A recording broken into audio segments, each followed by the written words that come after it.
เป็นยังไงเนาะมื่อนี้ก็มาพอกันอยู่พีเดอร์เพียงเด้อหานจีนเลยเนาะเขามาซื้อกระเบื้องหรือกระโหลกนี่เนาะเพราะว่ามีทางวัดที่บ่าวนุ่งเคยไปทำบุญเนาะบ้านไปทรายเมืองทะแตงเฮสกองมีทางเพิ่นอยากได้กระโหลกพี่เนาะไปติด100 แก๊สแต่ว่าบ่าวนุ่งก็แจ้งทางผู้ใหญ่พี่เนาะทางแม่เพิ่นเนาะมาร่วมบุญนำเนาะกับบ่าวนุ่งก็ได้แจ้งทางแม่เพิ่นเนาะทางแม่พิมพ์นี่แหละพี่น้องเนาะผู้ร่วมบุญนำพี่เนาะมีทางแม่ติวพี่เนาะพร้อมด้วยครอบครัว 2,000 บาทพี่เนาะแล้วแม่คำจันทร์พร้อมด้วยครอบครัวพี่เนาะ 1,000 บาทแล้วก็กลุ่มแม่เนาะแม่ลิ้นแม่พิมพ์แม่กันร่วมกันพี่เนาะเป็น 2,000 บาทรวมกัน3ทานเพิ่นเนาะรวมทั้งหมดแม่น 5,000 บาททั้งแม่เพิ่นได้เข้ามาร่วมเฮ็ดบุญเพิ่นว่าซื้อกระเบื้องเรือกะโหลเนาะทางของเราเอิ้นกะโหลซื้อมาสิไปติดพุ่นแหละอยู่ศาลาเพิ่นว่าอยู่วัดบ้านที่ใต้เป็นยังไงเนาะเอามื้อนี้บ่าวนุ่งสิเข้าไปเลยเพราะว่ามื้อนั้นบ่าวนุ่ง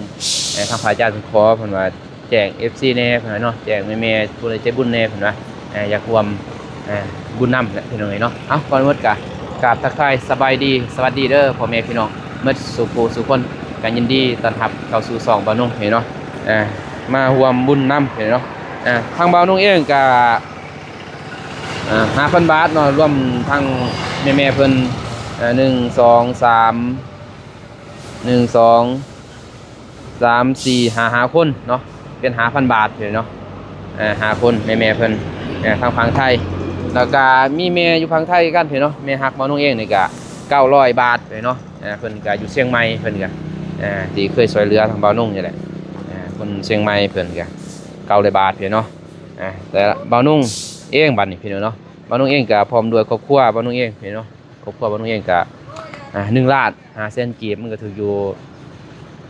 ประมาณ368ประมาณ2,000 กว่าเนาะ2,000 กว่าบาทนี่แหละสำคัญว่าเป็นเงินบาทกะบ่าวนุ่งก็รวมบุญนำกับแม่เพิ่นเนาะซื้อกระเบื้องหรือซื้อกะโหลไปบ่ได้ทางเข้าไปหาทางเพิ่นเลยเนาะว่าสิได้แจ็คเก็ตอยู่ใช้กะโหลนี่แบบนี้ชื่อกะโหลพี่น้องเนาะไปส่งบ่อยู่วัดตอนนั้นบ่มีกันฮะเอ้าเพิ่นว่ามีนี่เมียจะว่ามี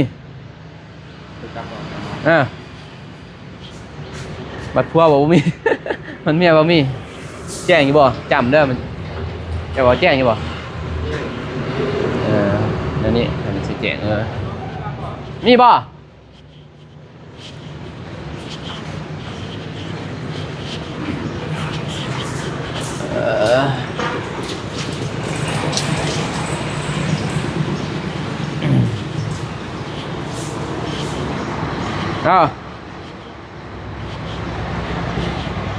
แม่นแล้วตัวนี้แหละมีบ่ต้องแซมบายเลยตัวหน่อยเด้ตัวลอยบ่มีฮะบ่มี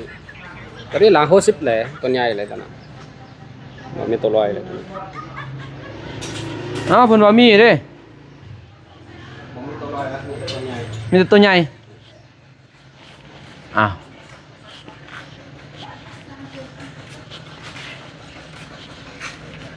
นี่ไปซื้ออยู่เพิ่งเพิ่นแล้วเนาะมันบ่มีพี่น้องเอ้ยมีแต่ตัวใหญ่มันอยู่ได้ตัวน้อยวัดเพิ่นไปซื้ออยู่เพิ่งกดซื้ออยู่พี่น้องเอ้ยซื้ออยู่เท่าไหร่กระโดละ40เนาะโดยลายไทยเอา33แก๊ส33แก๊ส43บาทเอา33เนาะ33ถึง5ล้านเนาะ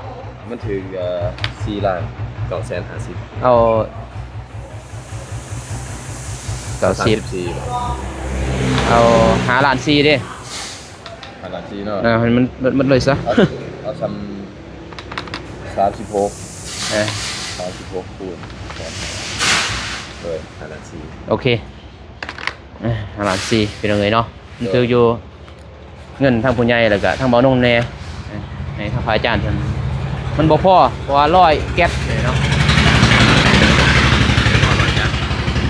ได้แต่34ยังอีก66เนาะยัง66กับเห็นเนาะแต่ก็ซอยเพิ่นเท่าเล็กกันหน่อยละ ซอยไปจนแล้วนะ โดยซอยจนแล้วเลยพี่น้อยเนาะ1 2 3 4 5 6 7 8 9 10ละ1 ฮะ 2 3 เล็กยัง 4 5 ครับผม100,000 1 100,000 3 4 5 6 7 8 9 10 ส่งวัดหัวไส้ห้องก่อน โดยไปส่งเลยเลย ด้วยประมาณ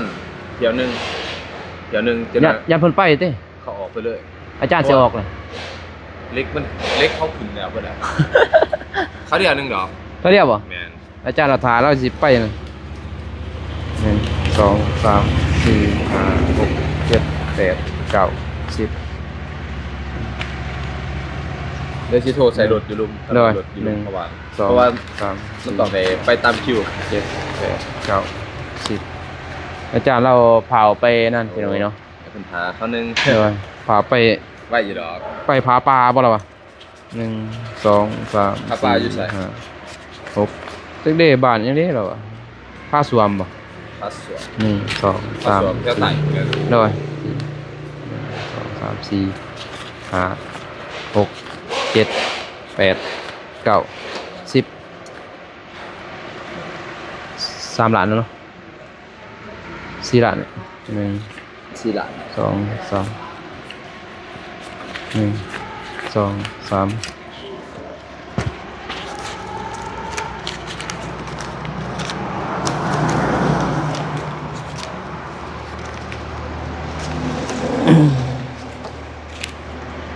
3 ล้าน3 แสน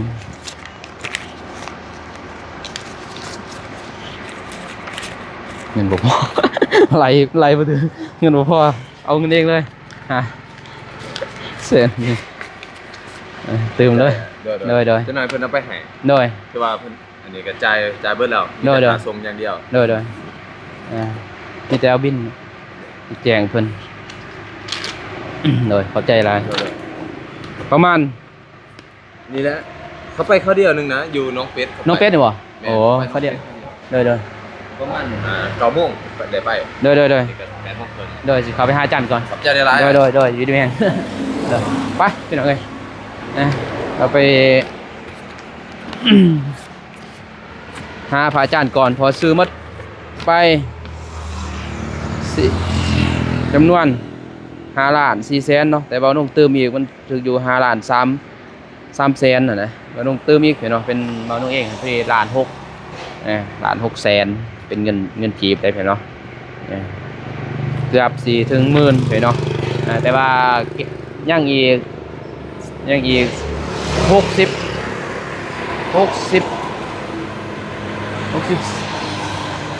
66แก๊สเห็นเนาะพอได้แล้วเนี่ย64แก๊สอย่างพอได้36แก๊สเห็นเนาะราคาก็150,000เป็นเงินประมาณ200ป้ายแหละเนาะ200ป้ายบาทแก๊สหนึ่งต่อแก๊สไปพี่น้องเอ้ยไปเจอกันอยู่วัดเด้อพี่น้องเด้อไป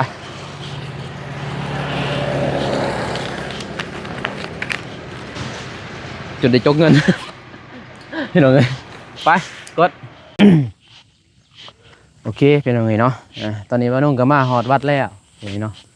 ที่ซิติตากะโลก็คือนี่แหละพี่น้องเอ้ยเนาะศาลานี่แหละ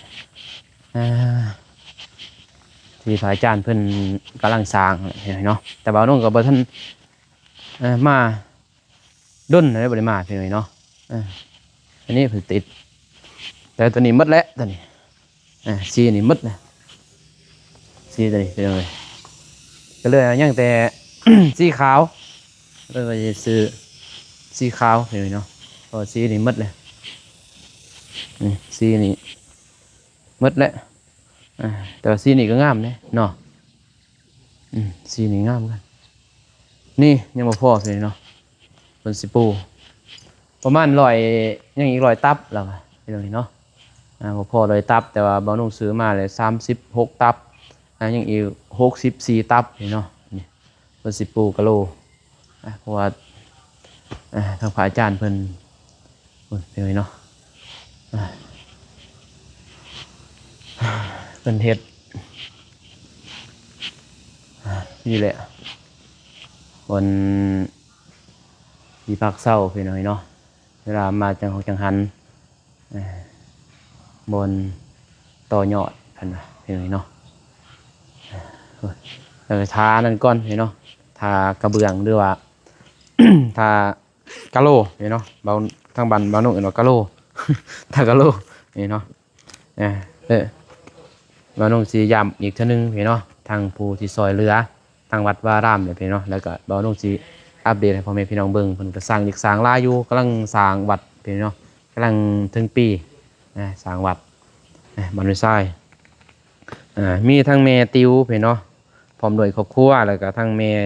คำจันทร์พร้อมด้วยครอบครัวพี่เนาะแม่ติวนี่ 2,000 บาทแม่คำจันทร์นี่ 1,000 บาทพี่เนาะแล้วก็กลุ่มแม่ลิ้นแม่พิมพ์แม่กันเนาะ 2,000 บาทพี่เนาะรวมทั้งหมดเพิ่นก็5,000 บาทพี่เนาะแล้วก็มีแม่บ่าวนุ่งเนาะแม่ฮักบ่าวนุ่งอยู่พังไทยเนาะอยู่เชียงใหม่เพิ่นก็900บาทพี่เนาะแต่บ่าวนุ่งเองอีกพี่เนาะนี่อันนี้บ่าวนุ่งเองพร้อมด้วยครอบครัวพี่เนาะบ่าวนุ่งก็ถืออยู่ล้าน 600,000พี่เนาะเพราะว่าเติมมื้อนึงนี่ บ่าวนุ่งเติมมื้อนึงก็เป็นล้าน 600,000พี่เนาะ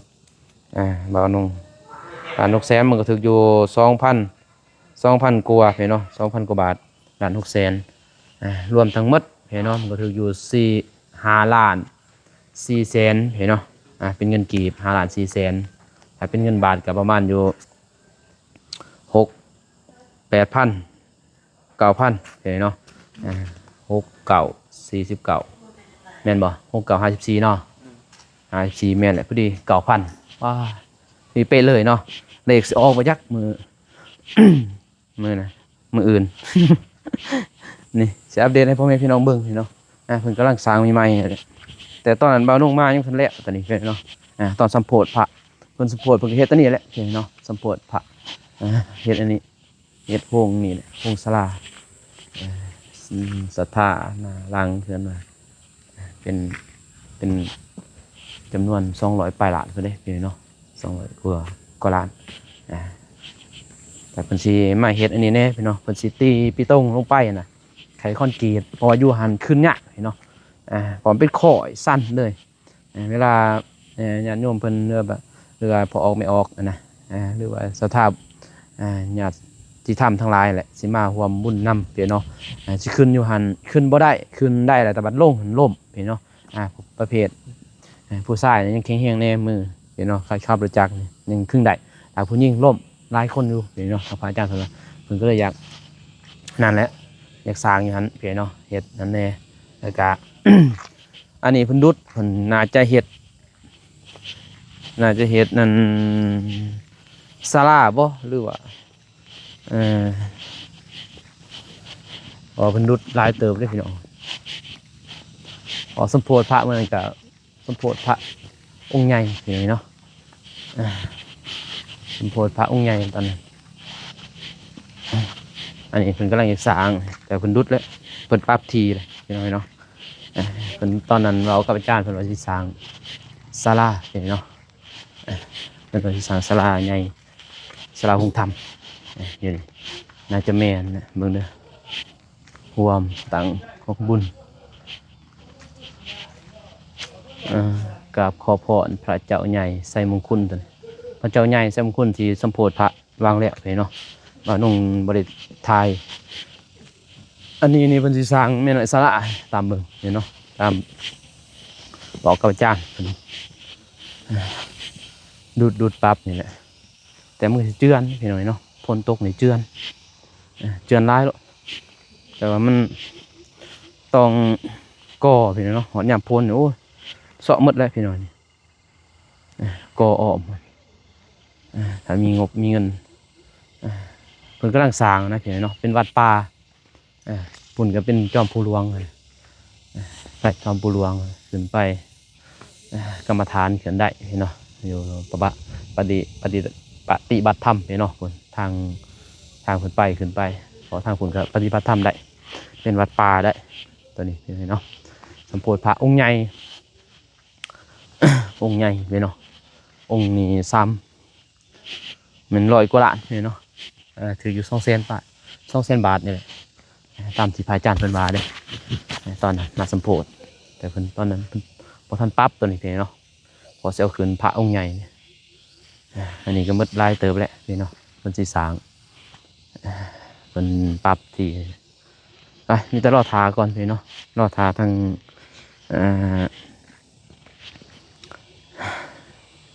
กระเบื้องเบาติดขัดไปหน่อยเนาะไปกราบพระอาจารย์ก่อนกดเนี่ย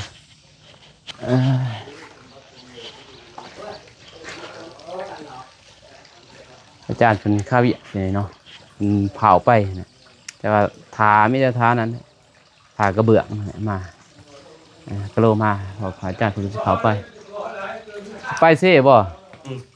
ไปถอดกับปลาโอ้มื้อนี้บ่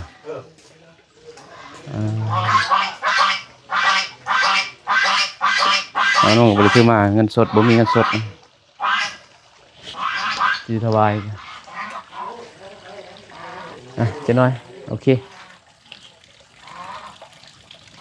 กดไปพี่น้องเลย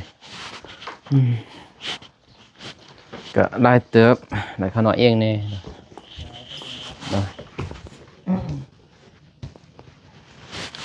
นี่ขนาดก็1,600,000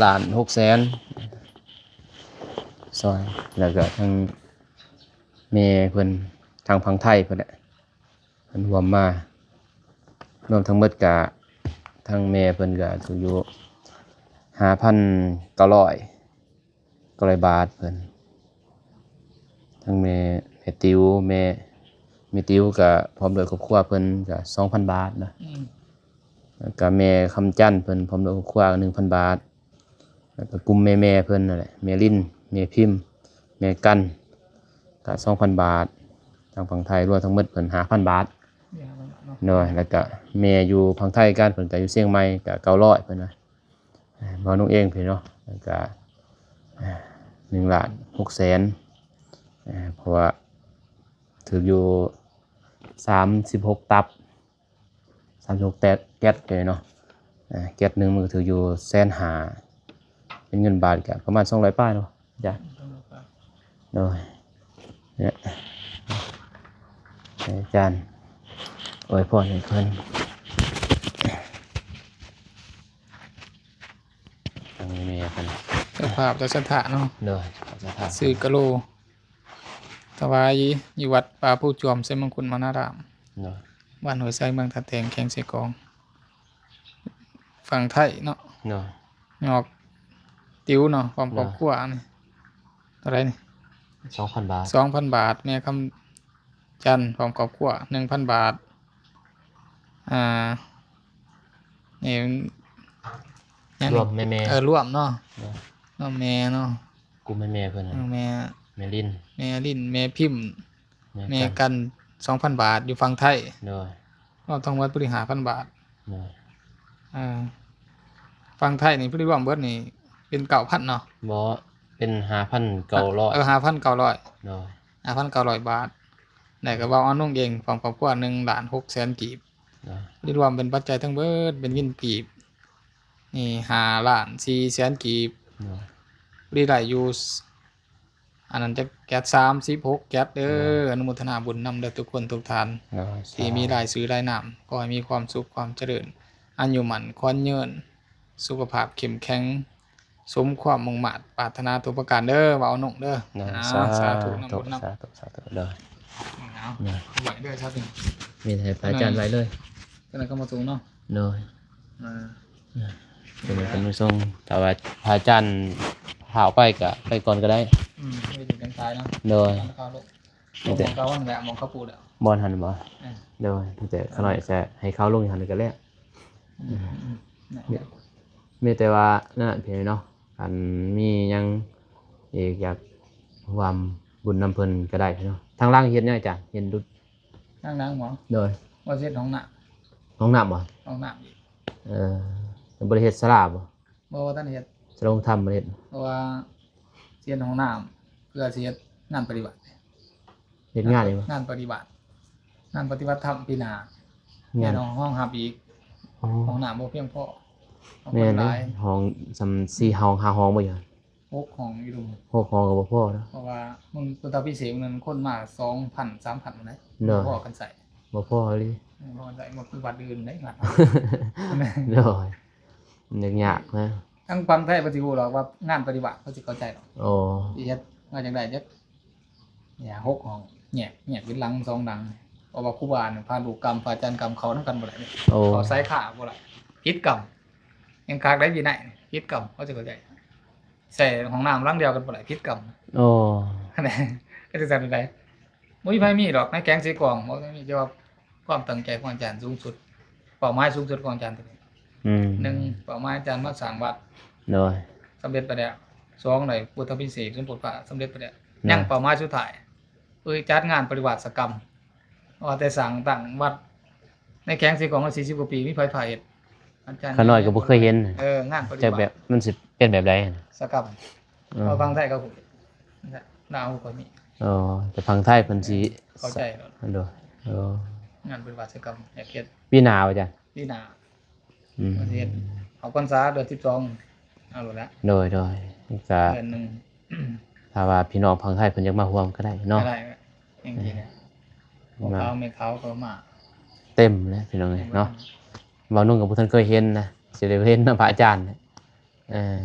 ต้องได้ใส่ห้องน้ำต่างเนาะพระอาจารย์ ต่าง อืม ตั้งรวมมันก็เป็นของญาติโยมเด้ แม่น ของแม่เขาหอไม่ออก มันรวมกันบ่ได้เลยเนาะ ใส่นำกันบ่ได้ โดยแต่เดี๋ยวนี้ใส่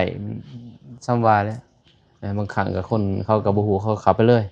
แม่นอยู่เขียนห้องพระเพิ่นเนาะจังนะแต่ว่าบางคนเขาก็บ่อ่านนะ นั่นน่ะ เขาก็เข้าไปเลยแต่ดีแท้มันก็ต้องมีกระแจของเพิ่นนั่นแหละสำหรับเพิ่น งานปฏิบัติเนี่ยก็ผู้ใดมีเต็นท์ก็นอนเต็นท์ไปเต็นท์มันแล้วไม่ออ โอ้ กครูอาจารย์กันนอน มืดคืนบ่สูตรมืดคืนบ่ เก่าขึ้น เก่าคืน เก่าขึ้น สูตรนั่น บ่ บ่ นั่งปฏิบัติธรรมน่ะเดินจงกรมอย่างนี้นะ โอ้บ่ได้สูตรบ่ได้หยัง เดินจงกรม มีแต่พังธรรมเนาะ เออ ทางธรรมแล้วก็เดินจงกรม เดินจงกรม เอ่อ พระปฏิบัติธรรมเนี่ย กำลังเคยเห็น ป นี่ ฏิบัติ เนาะ นี่ท่านว่ามันตามเป้าหมายนะตาม อืม ต้องตั้งใจ แต่ว่าแพ้ปัจจัยนะเนาะ แค่ปัจจัยนะมาสร้าง อ๋อ มาเห็นเอาแล้ว โดย สร้างวัดนี่แหละ ถ้า เอามาซื้อวัตถุเนี่ยนะ นี่ ซื้อเล็กซื้ออันไหนต้องการนะสิบอกดอกกันว่า โดย เรียนนะเป็นกระเบื้องเป็นหยังกระเบื้องมุกนี่แหละ อ่า เป็นเด็กเป็นหยังสำคัญมันเด็กนี่นะ เล็กยังเล็ก10นี่บ่ เด็กสิบ เล็ก10ปูน 12ปูนของสายเขามีเลยดิมี ได้ ลายเลย ได้ ดิสายจะเรียกกระปูนนี้ มันต้องการตอนนี้เพิ่นเนาะมีเล็กมีปูน ออกเสาเทคาด ถ้าเขาสิคร้านเพิ่นสิเฮ็ดบ่ทัน มันยังหลังคาวันเบิดจักแผ่นที่แผ่นนั้นยังแก่งตือบีก โดยใส่สังสีเอาบ่ลังคา คิดว่าสิเอาดูสิ่งลังสีนี่แหละ โอ้ ง่าย โลซิงมันสิทนแน่พี่น้อยเนาะ ๆง่าย มันง่ายถึงมันทนอีก ๆคือสิบ่เบิดหลายปานใดแต่ว่า ก็ประมาณจักห้องจ้ะ หลังละ3ห้องนี่นะ 3ห้องบ่ หลังเป็น6 6ห้อง 6 ถ้าผู้ใดอยากได้บุญใหญ่เพิ่นเนาะสร้างห้องน้ำได้บุญใหญ่เด้เพิ่น ไม่ได้ยังไปบางทีบอกมองเสีย เด้อ ดูคนตาย บุญใหญ่ได้ตัวนี้เลยทางห้องน้ำข้างในไปหาอาจารย์เพิ่นสิพาไปเบิ่งพี่น้อยเนาะบ่จุดคิดว่าสิเฮ็ดศาลาห้องถ้ำบ่นู่นคือตอนนั้นเพราะโอ้มันใส่งบหลายใส่งบมหาศาลนี่พี่น้อยเนาะอาจารย์ใช้ไม้เนาะ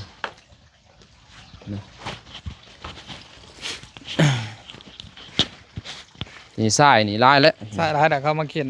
ว่าแพ้เป็นมันนะ โดยมีแต่เล็กเป็นเล็กเป็นปูน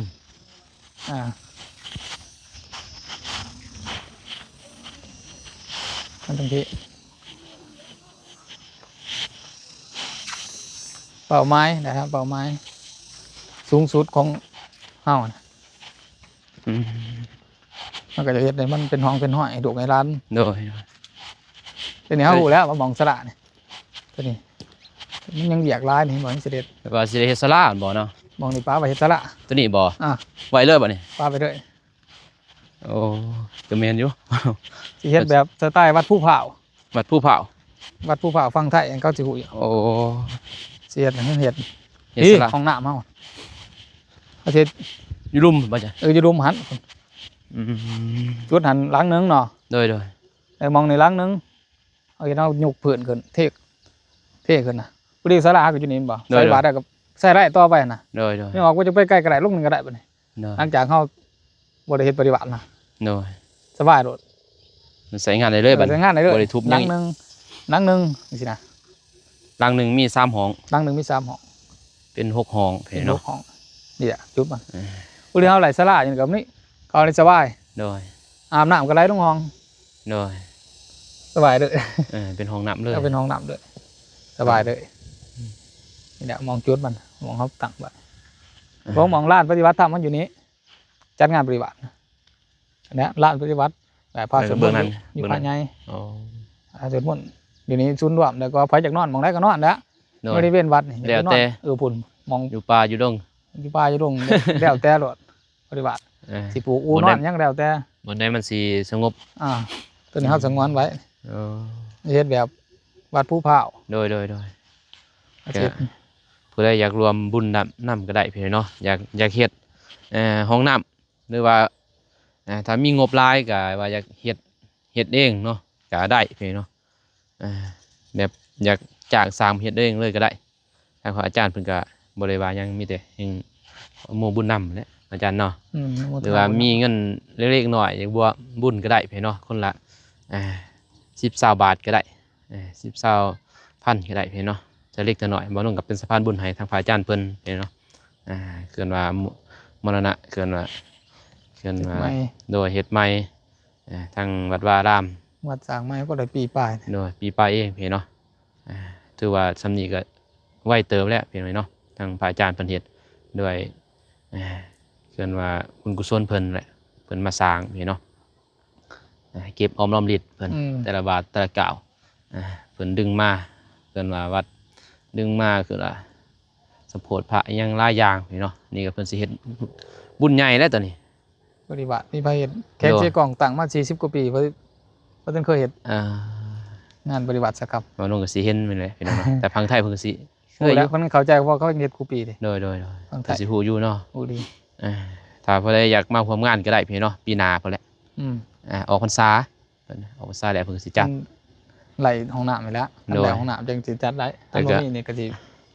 บ่ทันจัด ถ้าว่าญาติโยมเพิ่นเนาะจนญาติธรรมเพิ่นก็บ่ยากดอกพี่เนาะถ้าเพิ่นแผ่เมตตาก็แผ่ปัจจัยเขาเรียกกันหน่อยแหละเป็นพระเมตตา พระปัจจัยพี่เนาะมีแต่รอทานั่นก่อนพี่เนาะ นั่นก่อนละ รอทากระเบื้องก่อนทางพระอาจารย์เพิ่นบางทีเพิ่นก็สิไปเลยก็ได้อาจารย์ สิโทรหารถก่อน โดย ตายเบิ่งสิ โดย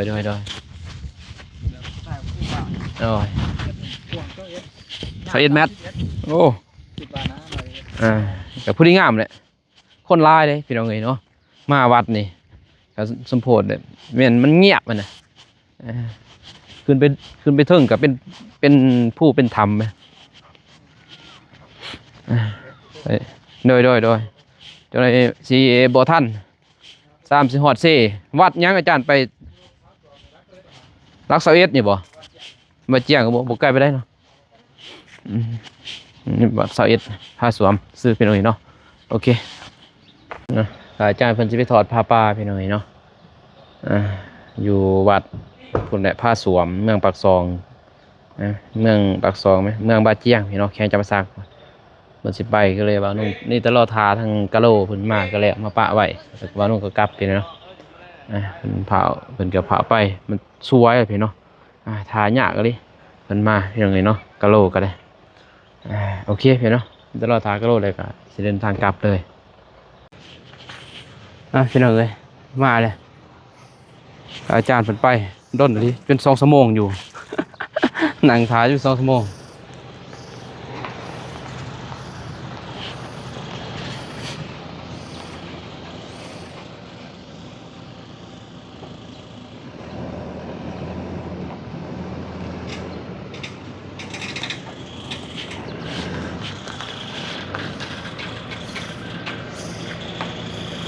โอเ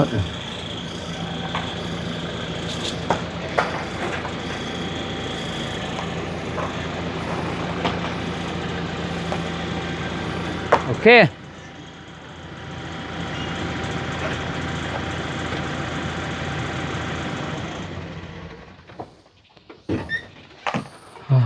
คนเดียวว่ะเดี๋ยวโจมมาสักกะลี่ มันโจบซอยแน่สักกะลี่เอ้ยเลยปะอย่างนี้แหละได้ป่ะบ่ถอยมาอีกป่ะถอยมาก็ได้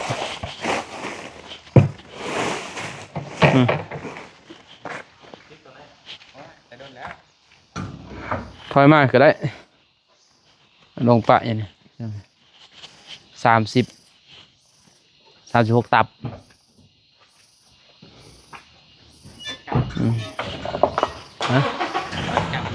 ฮะนี่ถอยเลย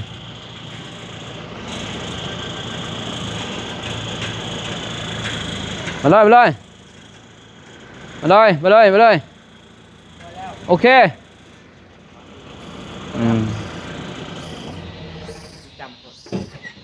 อยู่บัดใดบ่อยู่บัดเป็นตามึงไปเลย โอเค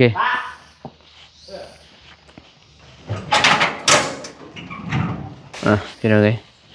มาหอดแล้วแก๊ส36แก๊สพี่น้องเนาะสีขาว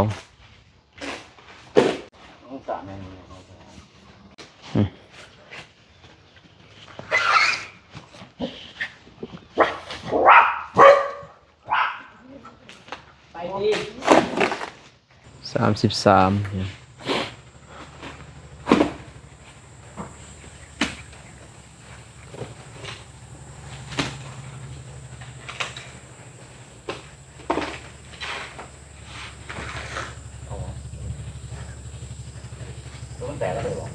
เบ้าเลยแถมกับปะอย่างนี้แตกมดว่ะมดเลยโอ้มดเลยเนาะ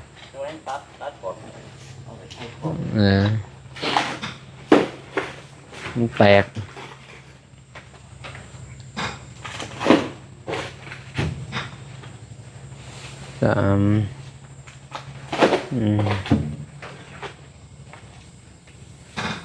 ครบ36พี่พอเป็นไงเนาะ36ตับกระเบื้องกะโลอันนั้นแตกเพิ่นเอาให้ซื้อโอเคพี่น้องเอ้ยเนาะถ้าว่านุ่งก็สิเดินทางกลับก่อนมามอบให้เรียบร้อยเลยเนาะ36ตับถืออยู่เป็นเงิน5,400,000พี่เนาะทางแม่เพิ่นทางฝั่งไทยนี่เนาะทางแม่ติวแน่เนาะแต่เพิ่นไปทำงานแต่เพิ่นไปอยู่พุ่นเยอรมันเนาะแม่ติวโอเคพี่เนาะคลิปนี้มานุ่งกาที่จบคลิปนี้ก่อนพอไม่เป็นไรเนาะก่อนมืดกาขอบใจเนาะขอบคุณทางผู้ใหญ่ใจบุญทุกท่านเนาะที่เข้าติดตามรับชมก็ขอให้บุญกุศลนี้เนาะไปหอดไปถึงขอโมบุญนำทางแม่เพิ่นมัดสู่ทุกคนเด้อเนาะสุขภาพร่างกายแข็งแรงนอนให้ได้เงินหมื่นตื่นให้ได้เงินแสนแม่นมือมาให้แก้วไม่โทษหายจะได้มาเบียดเบียนเสนียดจะได้ก็จะได้มาไก่เด้อแม่เด้อพร้อมครัวพอกันไหมคลิปหน้าพี่เนาะคลิปนี้ขอกล่าวคำว่าสบายดีพี่น้องไปบ๊ายบาย